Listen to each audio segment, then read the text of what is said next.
E. Gonzales Jr. at sa pangalawang ama ng bayan, Vice Mayor Ariel C.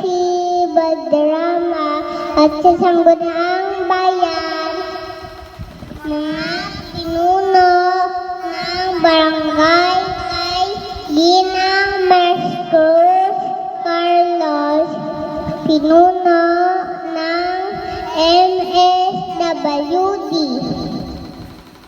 at sa ating pong child development workers, at sa kapwa ko na magsisipag tapos ngayon ay magandang hapon po sa inyong lahat.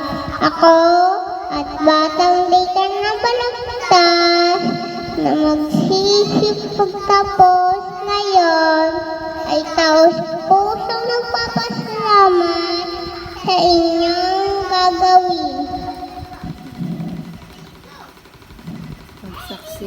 Pagsaksi sa pagtatapos sa aming pagtatapos sa araw na ito. Alam ko po na ito'y panimulang hakbang namin sa pagtupad ng aming mga pangarap.